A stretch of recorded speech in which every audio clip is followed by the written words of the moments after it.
Life on a Navy ship is no easy ride. Sailors endure long deployments, tight quarters, and a rigid hierarchy. But for many, what makes life particularly tough isn't just the physical demands, it's the stark differences between officers and enlisted personnel. In this video, we're diving deep into how Navy officers, through their privileges and distinct lifestyle, are making life much harder for sailors. Number 1. The stark contrast in living conditions. On U.S. Navy ships, the disparity in living conditions between sailors and officers is striking. Sailors, who make up the majority of the crew, typically live in overcrowded berthing areas where privacy is non-existent. Often dozens of sailors share tight quarters with stacked bunk beds and barely enough room to store personal belongings. The constant noise from nearby workspaces and the lack of personal space can make rest and relaxation extremely difficult. Adding to the discomfort is the ship's ventilation, which struggles to maintain optimal temperatures, especially in high-traffic areas. Officers, on the other hand, enjoy vastly superior accommodations. They have private or semi-private rooms, which include more storage, personal desks, and often small conveniences such as personal sinks or dedicated air conditioning controls. These quarters provide a quiet space for officers to retreat, creating a physical and psychological divide between them and the enlisted crew. This imbalance fosters resentment and frustration, especially during long deployments when comfort and personal space are vital for mental health. Number 2. The tradition of privilege among officers. The tradition of privilege among U.S. Navy officers dates back centuries and is deeply rooted in both historical precedent and the practical needs of military hierarchy. This privilege isn't just about rank, but also stems from the belief that officers must maintain a certain standard of living to command respect and lead effectively. Historically, officers were often recruited from wealthier, more educated classes, reinforcing their role as the elite within the military. This was especially prevalent in the early days of the Navy, when officers were expected to pay for their own food, clothing, and other personal items, ensuring they would not be a burden on government resources. This idea of financial self-sufficiency remains embedded in military tradition today, although officers now receive allowances to cover these expenses. A significant aspect of this tradition is the concept of separation between officers and enlisted personnel. Officers are provided with more comfortable living conditions, which is seen as necessary to maintain the structure and discipline within the Navy. This includes private or semi-private quarters, superior dining options, and exclusive access to certain areas on a ship, such as the wardroom, where officers can eat and socialize away from enlisted personnel. This physical separation also reflects a deeper cultural divide where officers are expected to maintain a level of professionalism and detachment to preserve the chain of command. Moreover, the tradition of officers paying for their own meals dates back to General George Washington's leadership during the Revolutionary War, particularly during the harsh winter at Valley Forge. Washington believed that officers, as gentlemen and men of means, should not burden the fledgling nation's limited resources. This tradition has evolved over time, but the fundamental principle remains. Officers are provided with allowances to cover their expenses, including food and uniforms, which sets them apart from enlisted sailors who rely on the Navy to supply these essentials. In modern times, these privileges extend beyond just financial allowances and comfortable quarters. Officers have access to amenities such as separate gym facilities, better medical care, and even personal laundry services. Additionally, officers have the freedom to travel with more flexibility, as they often have higher ranks and authority to make decisions that affect their personal schedules. These privileges reinforce the notion that officers are not only leaders, but are also deserving of a higher standard of living due to the immense responsibility they carry. However, this tradition of privilege, while rooted in historical necessity, has sparked criticism in recent years. Many sailors feel that the gap between officers and enlisted personnel has grown too wide, creating a disconnect that can lead to resentment and undermine morale.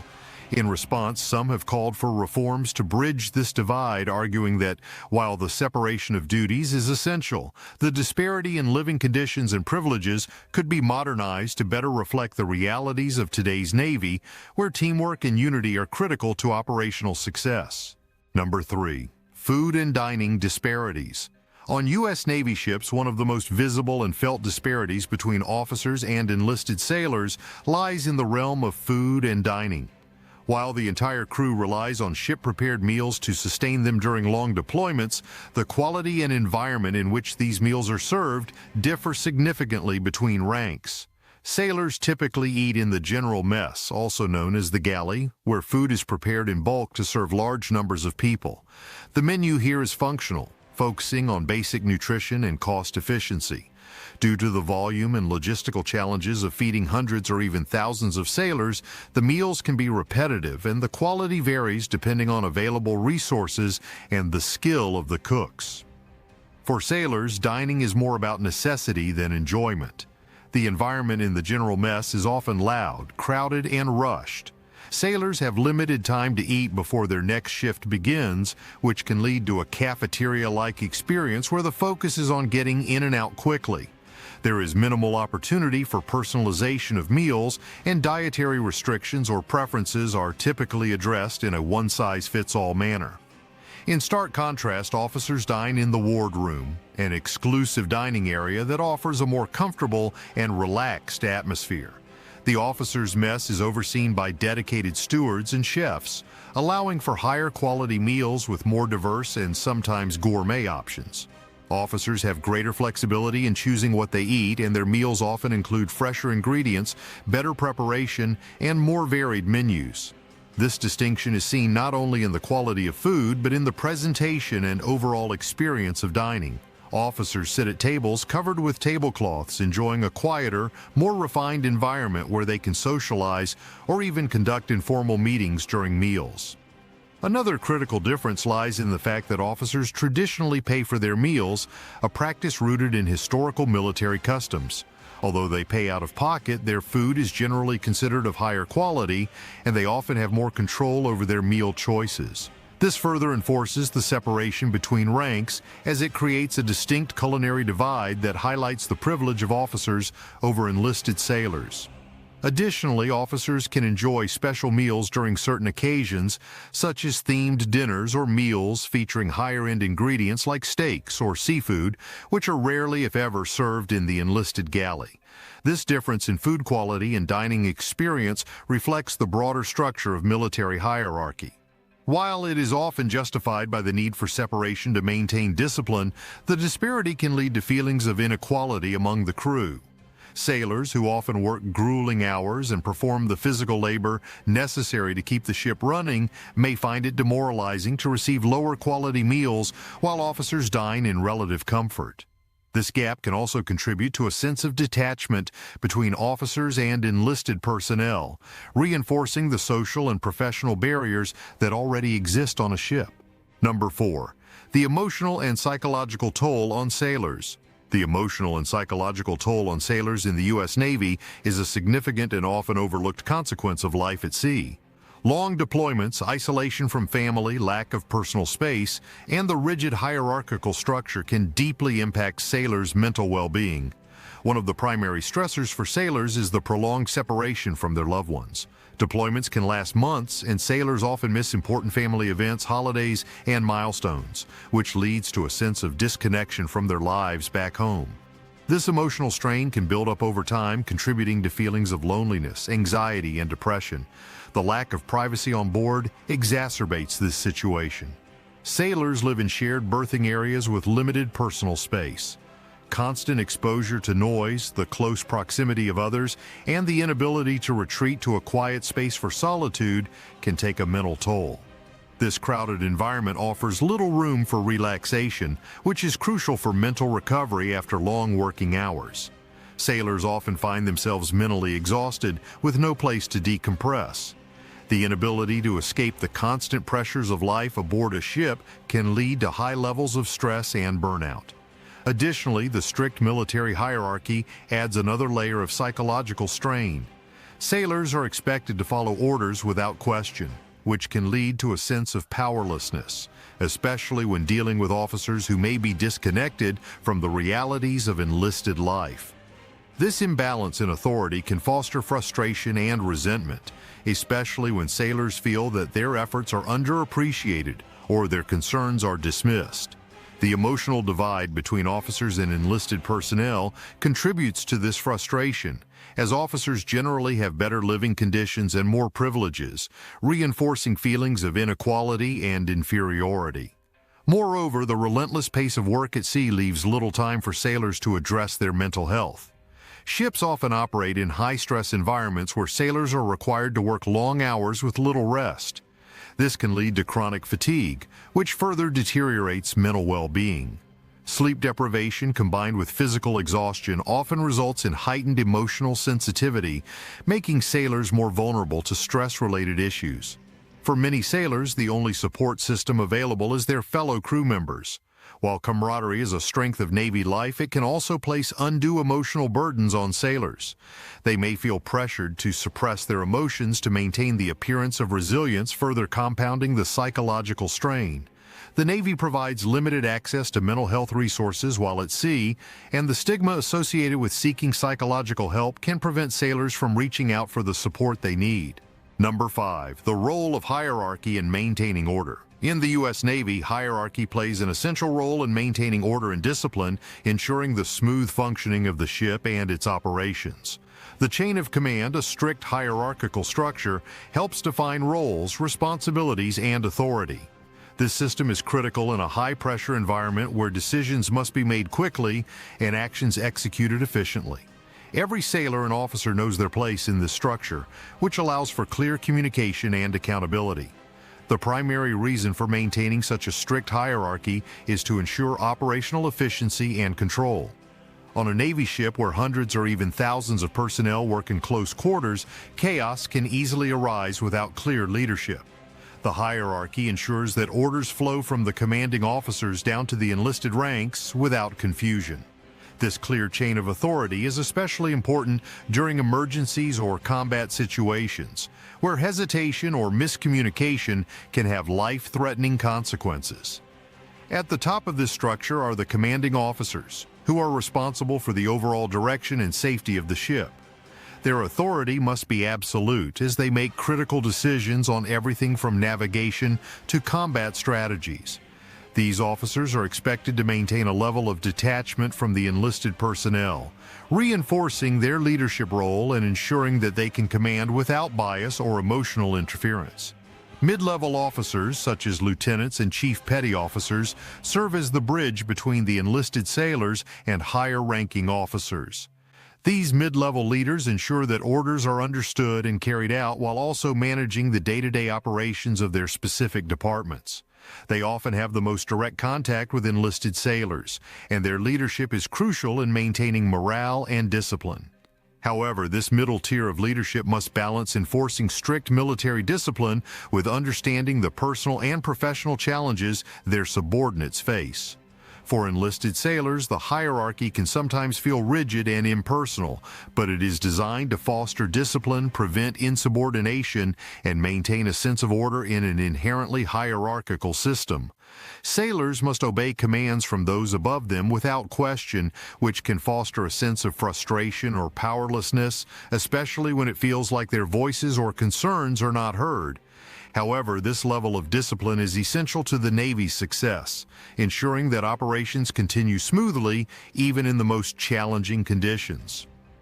Another key function of hierarchy is to maintain separation between officers and enlisted personnel. This separation helps to prevent fraternization, which could undermine the authority of officers and lead to conflicts of interest. In the military context, the ability to lead without personal attachments or favoritism is critical. Fraternization between ranks could result in favoritism, bias, or compromised decision-making, which would be disastrous in a military environment. Moreover, the strict enforcement of hierarchy also serves to instill a sense of responsibility and accountability at every level. Officers are held accountable for their decisions and leadership, while enlisted personnel are responsible for carrying out their duties to the best of their abilities. This creates a system where each individual's role is clearly defined and where every failure or success can be traced back through the chain of command. Number 6. Unequal treatment and its impact on morale.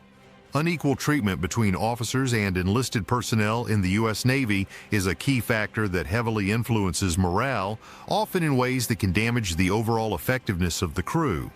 This disparity manifests in various areas such as living conditions, access to resources, and even the basic respect afforded to individuals based on their rank. Sailors are acutely aware of these differences, and over time, this awareness can erode their motivation, pride in their work, and sense of belonging. One significant area of unequal treatment is the difference in accommodations. Officers typically have access to private or semi-private living quarters, better meals, and more recreational facilities, while enlisted sailors often live in crowded berthing areas with little personal space and fewer comforts. This divide can create a sense of isolation among the lower ranks as they see their superiors enjoying privileges that seem out of reach, despite the hard work they put into their daily responsibilities. This type of inequality fosters a feeling of being undervalued, especially when sailors are working long hours in stressful and physically demanding conditions, yet receive minimal compensation in the form of comfort or recognition. In addition to the physical disparities, there's also an emotional and psychological divide that grows due to unequal treatment. Officers are often afforded more trust and autonomy, while enlisted sailors may feel micromanaged or unfairly scrutinized. This can lead to resentment and frustration, especially when sailors feel that their capabilities and contributions are not recognized or rewarded appropriately. Sailors are expected to follow orders without question, but when they perceive that their leaders are living in significantly better conditions without acknowledging the hardships faced by the lower ranks, it can create a toxic work environment. Furthermore, unequal treatment extends into opportunities for career advancement and professional development. Officers typically have greater access to mentorship, training, and networking opportunities, which can accelerate their careers. Meanwhile, enlisted sailors may feel stuck in their positions with fewer chances to progress or demonstrate their leadership abilities. This imbalance reinforces the sense that the system is rigged in favor of those who enter the Navy as officers, often through college or ROTC programs rather than through enlisted ranks. The psychological impact of unequal treatment on sailors can be profound. Studies have shown that when individuals feel a sense of injustice in their workplace, it affects their mental health and job performance. In the Navy, this translates to decreased morale, lower productivity, and potentially higher turnover rates, as sailors may seek early exits from their service contracts. Low morale can also lead to increased disciplinary issues, as sailors become less invested in maintaining the standards and discipline required for an effective military operation. In contrast, when sailors feel valued and see that they are treated equitably, their morale improves, leading to better teamwork, greater loyalty to their shipmates and superiors, and higher job satisfaction. This highlights the importance of addressing the root causes of unequal treatment. Some efforts have been made in recent years to bridge the gap, such as improving living conditions for enlisted sailors and offering more professional development opportunities.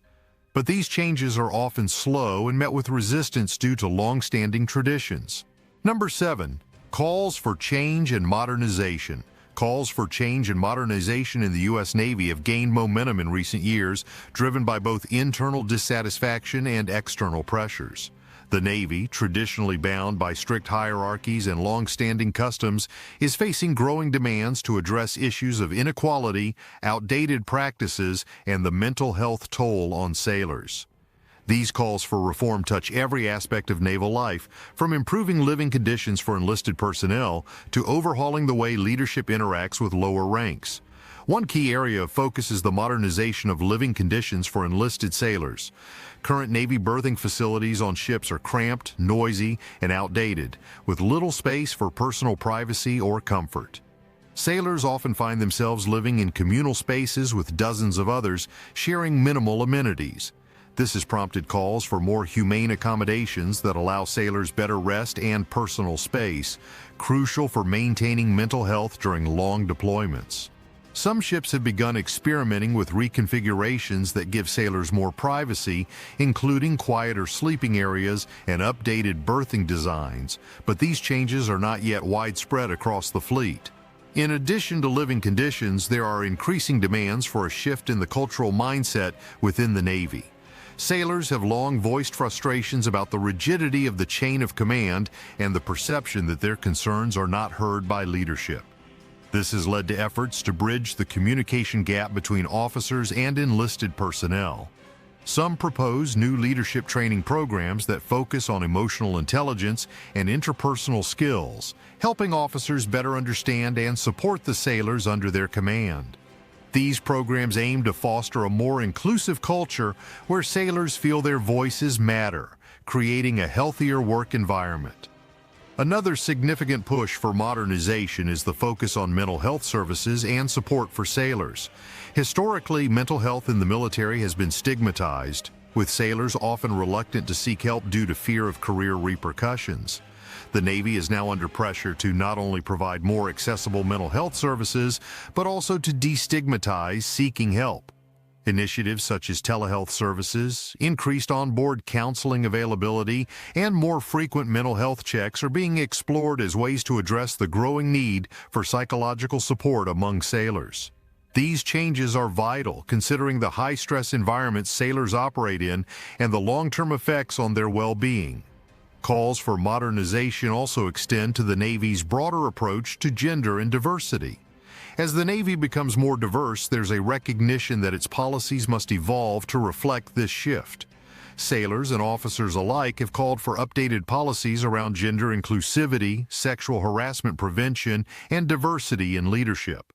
Recent initiatives have aimed to address these concerns with increased training on sexual harassment prevention, diversity awareness programs, and a push to promote more women and minorities into leadership roles.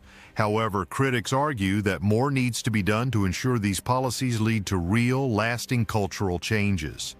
The Navy's technological modernization is also a key area of focus, although it often overshadows the human elements of reform.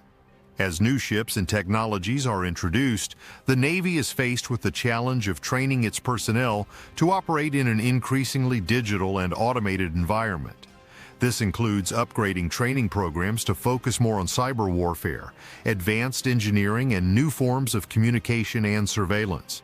Sailors must be equipped with the skills to handle complex technology while also maintaining traditional seamanship skills.